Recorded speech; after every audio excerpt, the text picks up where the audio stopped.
In this video, I'm going to discuss about the polarity, polarizing power, and the polarizability of the ions, and also the Fajans rules. And this is from the degree first semester syllabus, that's chapter 10, chemical bonding.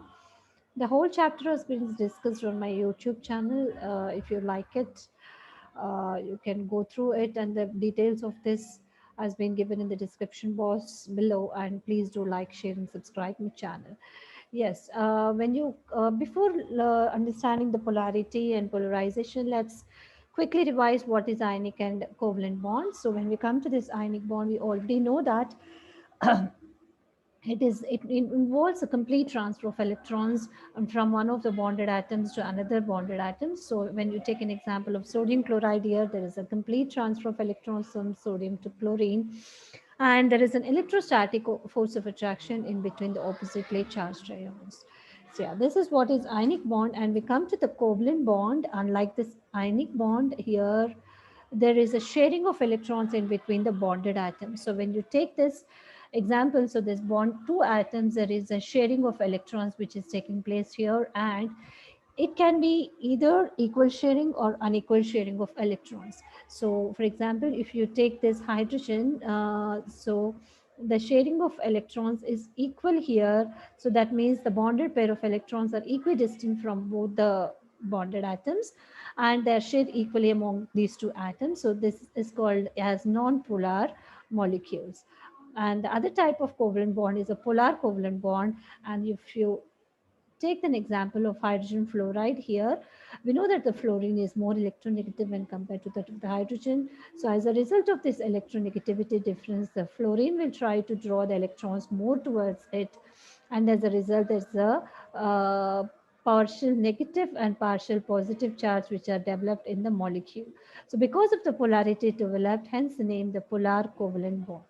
So the polar covalent bond is of two types. I mean, the covalent bond is of two types. One is polar and the other one is a non-polar covalent bond. So in order to understand the polarity and the polarization in detail, let's know this polar covalent bond a little more in detail now.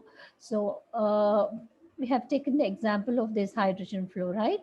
So we know that the fluorine is more electronegative when you compare to the electronegativity. So fluorine is more electronegative when compared to the hydrogen, and because of this higher negativity of this electronegativity of this fluorine, it has a tendency to attract the electrons more towards it or draw the electrons more towards it. So the bonded pair of electrons here are drawn closer towards the fluorine, and as a result, there is a partial negative charge which is developed uh, on one end of the molecule, that is towards the higher electronegative end of the molecule, and there's a partial positive charge which is developed on the other end of the molecule, that is the hydrogen and least electronegative uh, end of the molecule. So because of this, a polarity is developed in the molecule on either side of it.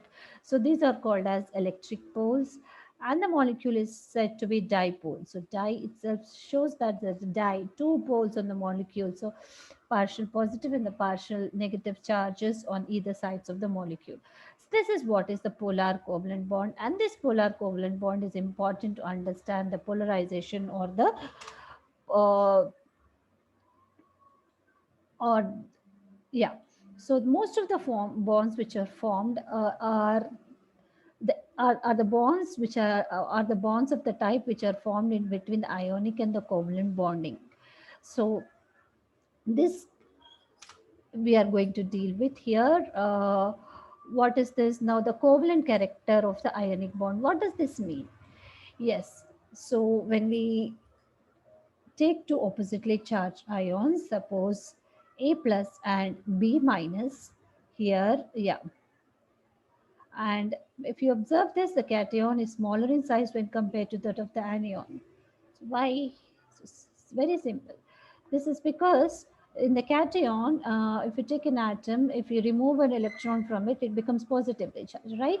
So there is a positive charge is more. So the outer electrons are drawn closer towards it because of the higher nuclear charge when compared to that of the original atom here.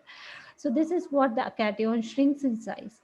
And then come to the anion, when you remove the electrons from, I mean, add the electrons towards it, The electrons in the outermost shell increases. So the nuclear charge is the same, but so this nuclear charge is not enough to draw the electrons in the outermost shell towards it. So as a result, the anion is more in size here.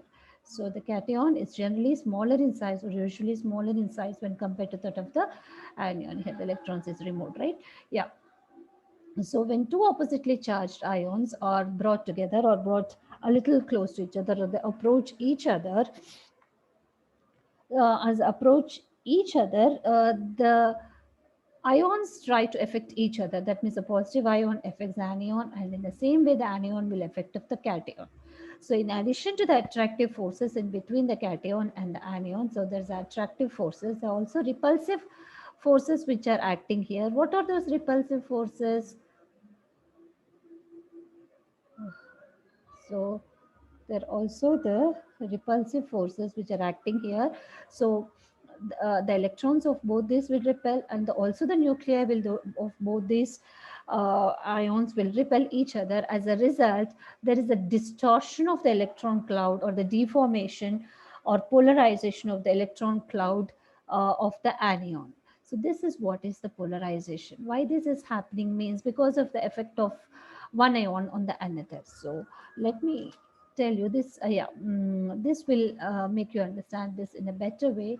When you take this purely ionic pair and they're brought close to each other or they approach each other, the cation which is present here will try to draw the electrons towards it from the anion, or in other words, it will try to deform the electron cloud of the anion. So initially when it was spherical, right, it's no longer spherical now, it's distorted when it is drawing the electrons towards it or deforming the electron cloud around the anion. So the ability of the cation to deform the or to distort an anion is nothing but the polarizing power. So let's understand this new term here. This is polarizing power of cation. What is this? The polarizing power of cation is nothing but is uh, the ability of the cation to distort the anion cloud. So it's no longer spherical now, it is distorted, and the negative charge is concentrated along the one side. So it's getting polar now. It's no longer ionic. See, it's slowly getting polar now. Uh, and now, so the tendency of this anion to get polarized is nothing but the polarizability. This is another term here, polarizability. So uh, uh, as we move down, the polarization is increasing and the covalent character is also increasing of the ionic bonds. This is what is the covalent character of an ionic bond. So the bond formed here, in this case, an intermediate in between the ionic and the covalent bond. So it's no longer ionic or no longer covalent, but there's a certain amount of this covalent character which is involved with this ionic bond. So this is what is polarization. So what does the polarization mean here is the distortion of the electron cloud of an anion towards a cation. So there's the ionic bond with the covalent character. So polarization of an ionic bond results in an ionic bond with covalent character. Yes. So let's understand definition of this. So in the beginning, it was symmetrical, right? So this cation and this anion, these are symmetrical, and after this polarization, this no longer symmetrical. It's get distorted, and this is what is polarization: the distortion of a spherically symmetrical electron cloud to an unsymmetric cloud. So the bond which is formed here is intermediate in between the ionic and the covalent bond, and there is a certain amount of this covalent character which is involved with this ionic bond. So in order to understand this polarization better, or where this polarization is more, the Fajan has put forward few rules. Let us understand these few rules now. So the first one is a smaller positive ion will favor the covalency or the polarization. What does it mean? So if the size of the cation is smaller, I mean the positive charge here is concentrated over a smaller area and here over a larger area, that means this will have high polarizing power when compared to that of the larger size cation. So why this is because positive charge is concentrated in a smaller area, so it can distort the electron cloud of an anion more easily when compared to that of the larger size cation. So let us understand this with the help of an example. When you take lithium, the series, sodium, potassium, and rubidium, yes, this is same group, that is as the size of the cation is increasing here. So size of the ion increases here. So increases here. So we know that the smaller size cation will have high polarizing power. So Li plus is more polarizing than sodium plus, then potassium plus, then rubidium plus. So this is more covalent character. So which one has more covalent character? Then lithium has more covalent character when compared to that of the other cations in the series. So let us take another example and study this in detail now. So one is Be 2 plus, yes, magnesium 2 plus, and the third one is calcium 2 plus and strontium 2 plus. So here also the size of the cation increases. Which is more polarizable or more covalent means beryllium 2 plus, as the size of the cation is smaller here. So as the size of the cation increases, the covalent character decreases, as simple as that.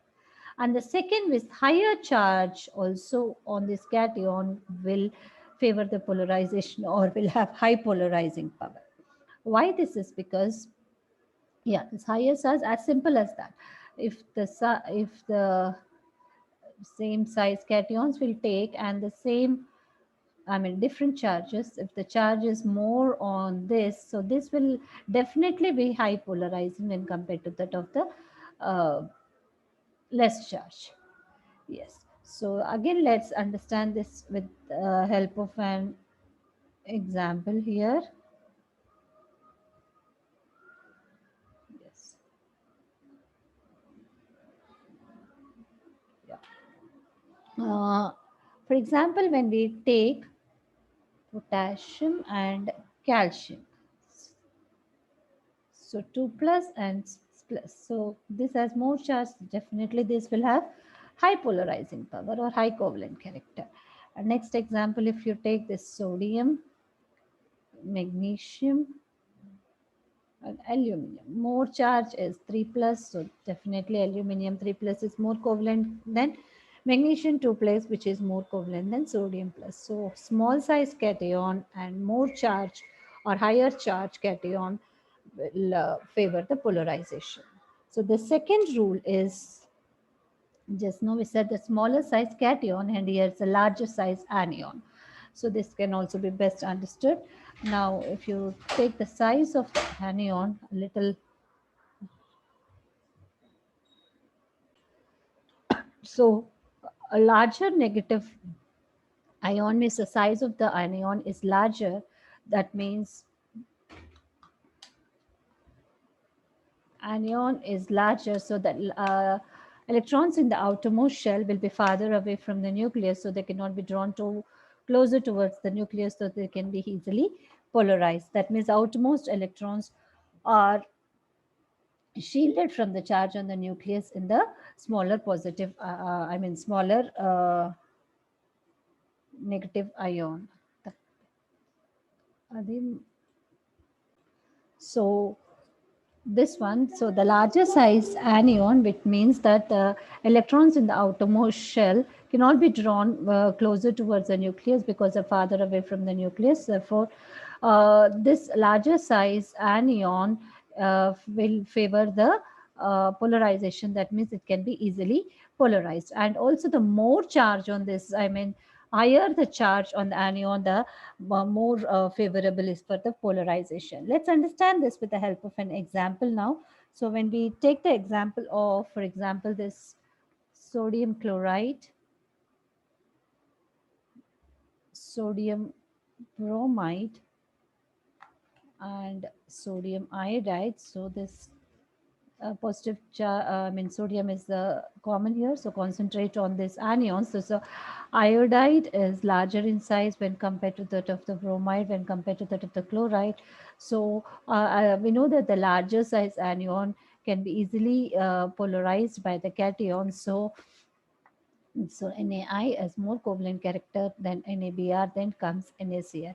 So to sum up, the smaller size cation, cation is smaller size and higher charge, and also the anion is larger size, and larger size, I mean charge, will favor the polarization. So will have high covalent character or can easily be polarized. So the next important role which has been put forward is the cations with pseudo-inert gas configuration will have high polarizing power, and will cations with noble gas configuration will have less polarizing power.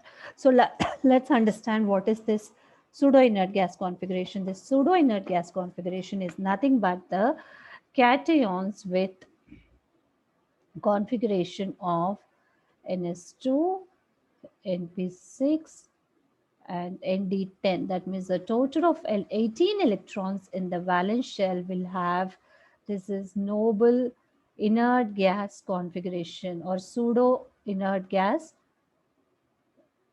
I mean, this is pseudo inert.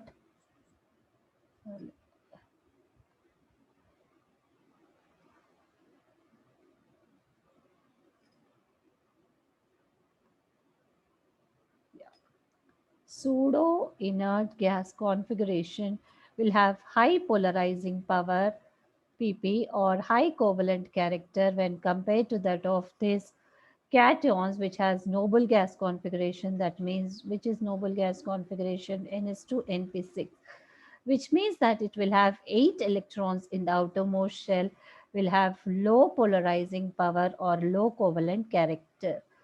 So let us understand this with the help of an example now. When you take this copper, so its atomic number is 29. So it can configuration will be 1 is 2, 2s2, 2p6, 3s2, 3p6, and 3d10, and 4s1, right? Yeah.